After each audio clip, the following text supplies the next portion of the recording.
with all the legitimate concerns about AIDS and avian flu, and we'll hear about that from the brilliant Dr. Brilliant later today, I want to talk about the other pandemic, which is cardiovascular disease, diabetes, hypertension, all of which are completely preventable for at least 95% of people just by changing diet and lifestyle.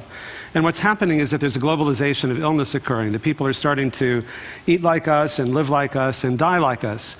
And in one generation, for example, Asia's gone from having one of the lowest rates of heart disease and obesity and diabetes to one of the highest. And in Africa, cardiovascular disease equals the HIV and AIDS deaths in most countries. So there's a critical window of opportunity we have to make an important difference that can affect the lives of literally millions of people and practice preventive medicine on a global scale. Heart and blood vessel diseases still kill more people, not only in this country, but also worldwide than everything else combined, and yet it's completely preventable for almost everybody. It's not only preventable, it's actually reversible. And for the last almost 29 years, we've been able to show that by simply changing diet and lifestyle, using these very high-tech, expensive, state-of-the-art measures to prove how powerful these very simple and low-tech and low-cost interventions can be, like quantitative arteriography before and after a year and cardiac PET scans.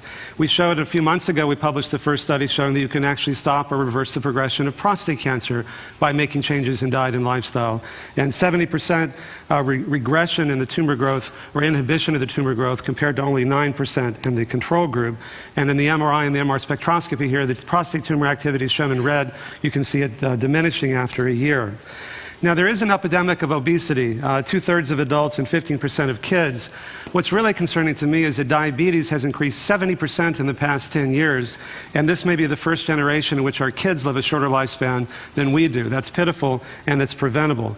Now, these are not election returns. These are the people, the number of people who are obese by state beginning at 85, 86, 87. These are from the CDC website, 88, 89, 90, 91. You get a new category, 92, 93. 94, 95, 96, 97, 98, 99, 2000, 2001. It gets worse. We're kind of devolving. Now, what can we do about this? Well, you know, the diet that we found that can reverse heart disease and cancer is an Asian diet, but the people in Asia are starting to eat like we are, which is why they're starting to get sick like we are. So I've been working with a lot of the big food companies. They can make it fun and sexy and hip and crunchy and convenient to eat healthier foods. Like, I chair the advisory boards of McDonald's and PepsiCo and ConAgra and Safeway and soon Del Monte, and they're finding that it's good business. The salads that you see at McDonald's came from their work. They're going to have an Asian salad. At Pepsi, 2/3 of the revenue growth came from their better foods. And so if we can do that, then we can free up resources for buying drugs that you really do need for treating AIDS and HIV and malaria and for preventing avian flu. Thank you.